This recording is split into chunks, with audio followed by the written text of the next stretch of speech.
Where are you calling from? Todd? I'm in New Jersey. New Jersey, huh? What about you? Interesting. Haven't been there before. I'm calling from Singapore. Amazing. Yeah, I've you never been been. here? I haven't. I'd love to go though. I'm planning a honeymoon at some point next year. Um, and that's one area we may stop in. Interesting. If you're still in contact, let me know, and maybe if I'm free, I can show you around or something like that. Appreciate that. Appreciate Yeah, that. no problem. Yeah. So before we start, I would like to give a brief introduction to myself as well as the context for the call today. So first of all, I'm Bruce, the founder of Convert and Box, and what we do is we partner with B2B SaaS companies to help grow their business and revenue with outbound client acquisition. So we are currently conducting this market study into marketing tech to not only gain deeper insights into this market, but also provide value back to the participants in the form of a white paper for free. Okay, so the participants will have exclusive early access to this before we share it to our wider network. So the whole call will just take about 30 to 40 minutes max. Okay, how does that sound? 30 minutes is good. Okay, sure. Yeah. Okay, so So first of all, what's your intention here? I just want to make sure I understand. So are you trying to use this interview for something? Or are you trying to put something together to give us some white paper? I don't quite understand. sure. So because we are in the realm of outbound marketing, right? We also want to sort of get a pulse from leaders like yourself as to what's working well in the market right now, what are the growth strategies, and then compile all of these insights into this a white paper to thank participants for their time and feedback and insights. Got it. Okay, Okay. Who's the but target in along the way, terms of if what company scale, what size, etc. SMB mm, focus, enterprise focus, just to make sure we're aligned. good question. So we are focused on SMBs that are either in seed or Series A funding stage. Okay, they should be in the B2B software space, doing some form of marketing tech. It can be like sales, sales intelligence. It can be ad tech. So pretty much any software tools that are related to marketing. Okay, and in terms of geographies, we try to target English speaking companies that are based in the US or Canada or the UK. I hope this clears things up. Yeah, but in terms of the companies that you're working with or you're targeting or you want this to be for, are they selling mostly SMB products, enterprise products, mid-market, vertical SaaS? Well, you mean the products that's selling? You are targeting SMBs, correct. Basically, any companies with headcount between 10 to 100. Some of them have enterprise plans, not all of them, I believe. Yeah, I just don't know if I have that much that's great to say because we don't sell it all to SMBs, and I don't know how useful this will be for you. got it. Okay, I thought you were asking more so about the companies that we are targeting. In this case, we are targeting The SMBs. companies you are targeting, who are they selling to? That's what I'm concerned with. Right, right. Enterprises, I would say. Pretty Okay. much B2B enterprises. Yeah. Okay. Okay, perfect. I hope that clears things up. So I understand that you are the CEO and co-founder of Champify, right? Okay. So could you just share some insights into who does a Champify serve exactly? What kind of problem is it trying to solve for this group? Yeah, for sure. So Champify works with uh, upper mid market and enterprise B2B companies that have a Salesforce that is selling direct and a heavy chunk, sometimes majority of their pipeline is coming through outbound channels. And what we help them do is um, as outbound sales continues to get harder and more crowded, and we see that every day with response rates going down, with connect rates going down, driven by ease of technology adoption and competition in a variety of different categories and just growing number of B2B SaaS companies out there. Our belief is that companies, once they hit a certain scale, usually this is around a couple hundred employees, they have built up a lot of advocacy. And what I mean by advocacy is they have tens of thousands of people that have used the product. They've met with tens of thousands of people to attempt to sell them the product. They've had multiple renewal cycles. They've had customer events. There's a lot of warmth and familiarity that exists within a company's B2B Rolodex, right? Their entire company's Rolodex. What Champify helps people do is tap into that, right? So what we find is about 27% of people are changing jobs every year, depending on the industry, vertical, et cetera. And what that means is that of those advocates, a lot of these people are moving around, presenting good sales opportunities to talk to people that have already experienced the benefit of your product. And without Champify, it's very hard to do that. Very manual, not super scalable, hard to do admin on it.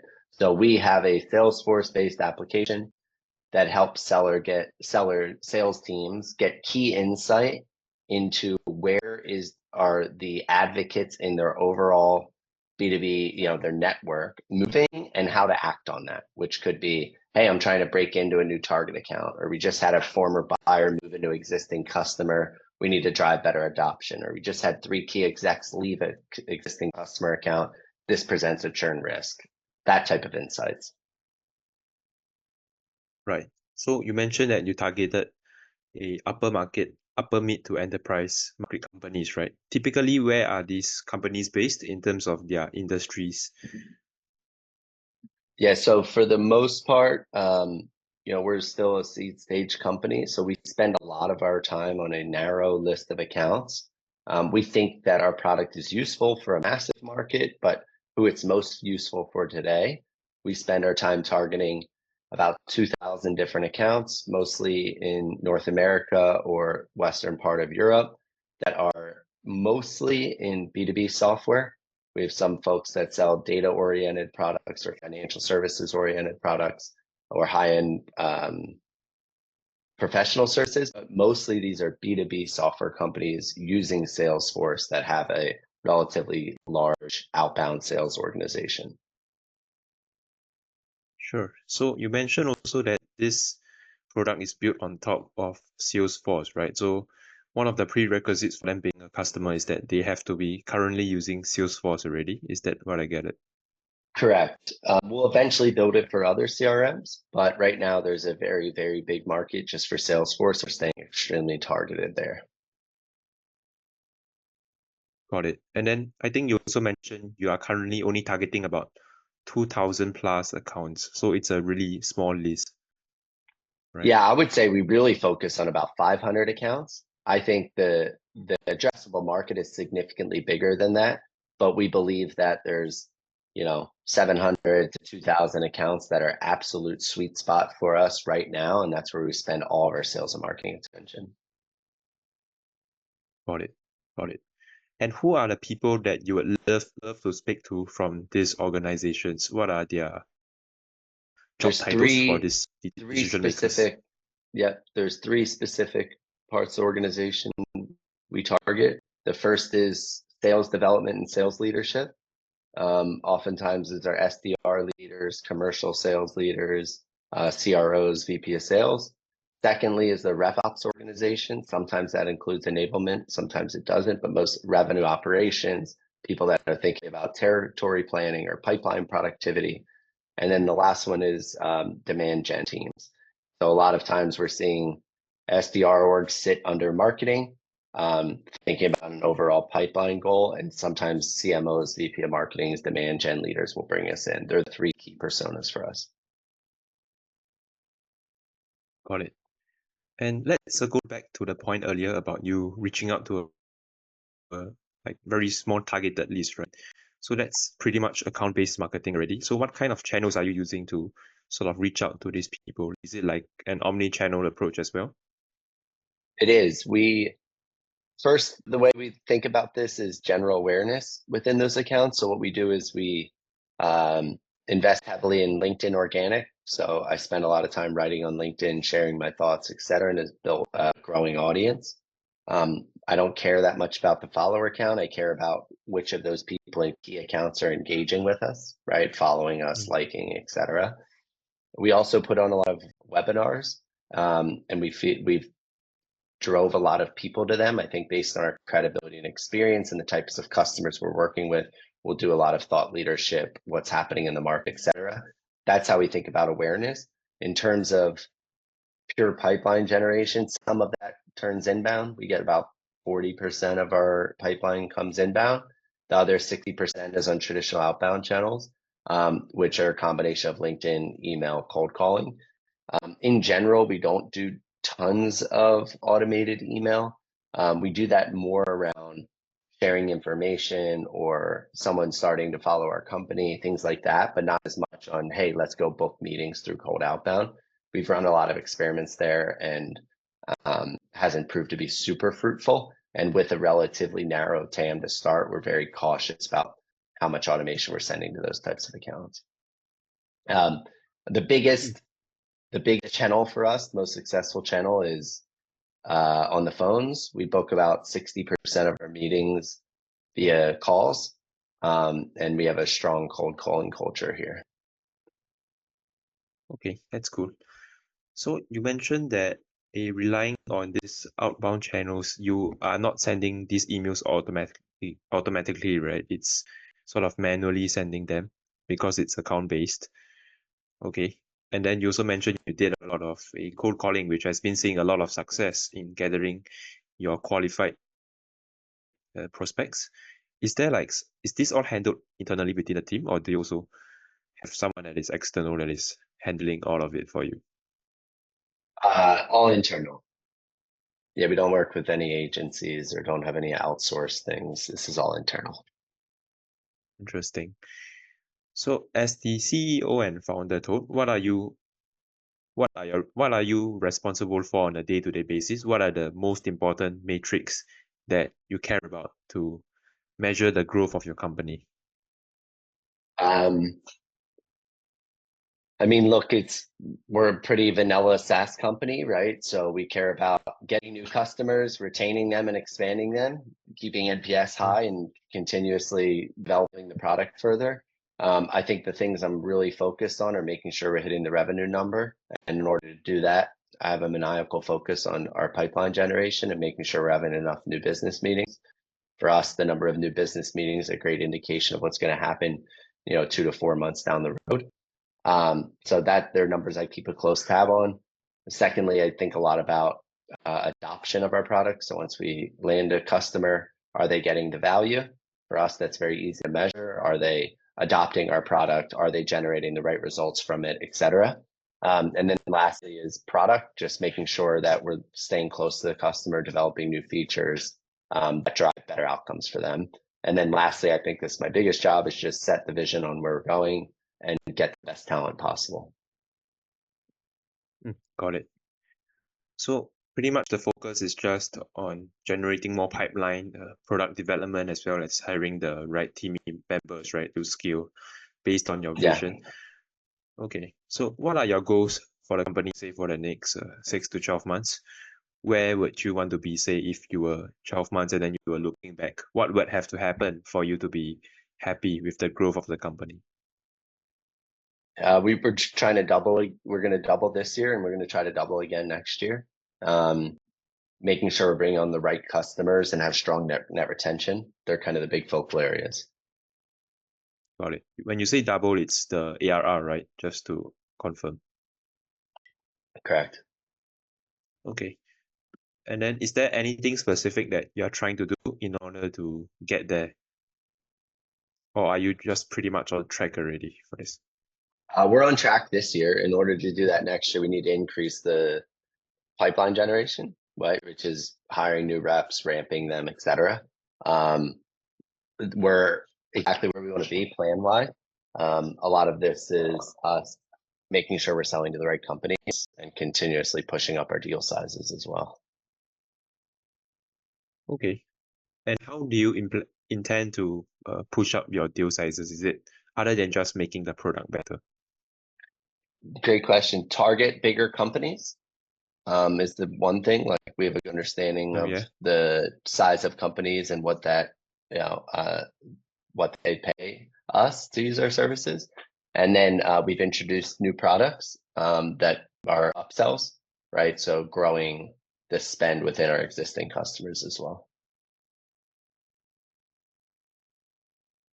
Okay, got it.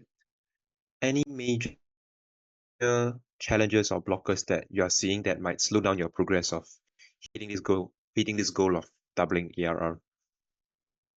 Um, I mean, look, there's always risks, right? We're in a very competitive environment. We monitor our competitive win rates very closely. Things could change in the competitive landscape, although I think we have a grasp on that. I don't see any like major risk as long as we continue on the trend that we're on. Okay. And then what about retention? You said that it's a really competitive space, right? So what are you doing to try and retain your customers and keep them happy for as long as possible? Well, we go about that in a couple different ways, and we think a lot about this. We've built a lot into the product to make sure that the right people in the organization know about the value that we're delivering, right? So this is like sending automatic email updates when people are having success in our product, making sure we're sharing that with the right individuals. We lead a bunch of trainings for different parts of our customers' organizations to make sure we're driving the right level of adoption. We monitor adoption really closely. We send out NPS surveys and then try to address any of the negative responses very quickly. We try to get our customers involved in events and get them speaking so they have other opportunities to get value outside of the product as well. And we try to just stay really close and make sure we have multiple people at each account involved and know who we are and what we're going toward, so that they feel as if they're being heard and we're taking their feedback into consideration from a product roadmap perspective. I see. Seems like there is a lot of things that you're doing to keep your customers engaged as well as retain with you for a long period of time. But what would you say is something that is screaming at you right now? What is something that is a priority number one for you to address in order to get to your growth goals? Our product is expanding and we're updating some of our positioning. So we need to make sure we nail that. We need to make sure that resonates. We need to make sure that early customers that have been using beta versions of new products, the willingness to pay is there. We believe that to be true, but that's potential risk.